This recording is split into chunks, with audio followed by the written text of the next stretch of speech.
আমি দিল্লি কা লাড্ডু। আরে তুমি কেন লাড্ডু হতে যাবে? স্যার তুমি আমাদের গ্রামের হরি ময়রার বড় বড় রাজভোগ।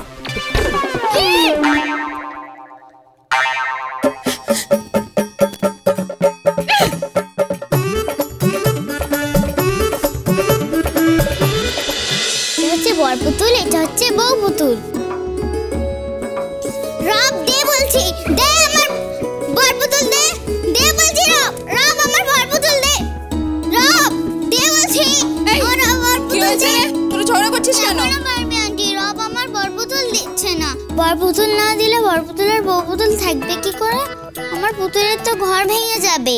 পুতুল খেলা এই ছেলেবেলা, রান্না বাটি অন্য বেলা, রূপকথারা স্তেপান্তরে ব্যঙ্গমা ব্যঙ্গমের গল্প। ঘর থাকে না বউদের সাথে, মোটেও না, বড়রা বউদের সাথেই থাকে। না থাকে না। বিয়ের পর মেয়েরা শ্বশুর বাড়িতে থাকে, সেটাই নিয়ম। কে বলেছে বড়রা বউদের সাথে থাকে না? বাহ, খোকা বই চলে গেল। সে তোর মা বড় তোর সঙ্গে থাকে? সে তো চলে গেছে। আমার দাদিও থাকে না, তাই জন্য বরপুতুলটা নিয়ে নিয়েছি। এসব কথা কোথা থেকে শিখছো? রব, এসব কে শেখাচ্ছে? কে শিখেছে তোমাদের? বড়রা বউদের সাথে থাকে। তাহলে তুমি তোমার বয়সটাকে চাও না কেন?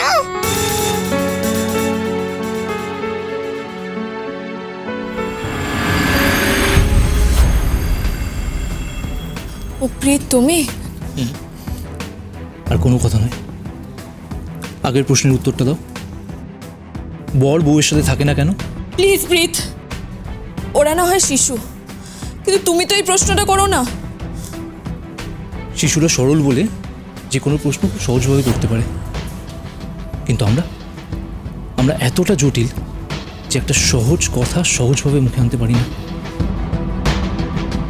তোরি, আমার দিকে তাকাও। তুমি মানো বা না মানো একটা কথা, তুমি খোকা বাবুকে ভালোবাসো, ওকে পছন্দ করো তুমি।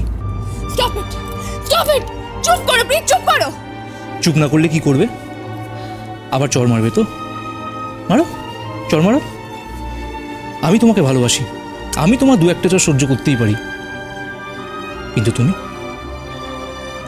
খোকা বাবুকে ছাড়া তোমার এই জীবনটা সহ্য করতে পারবে তো?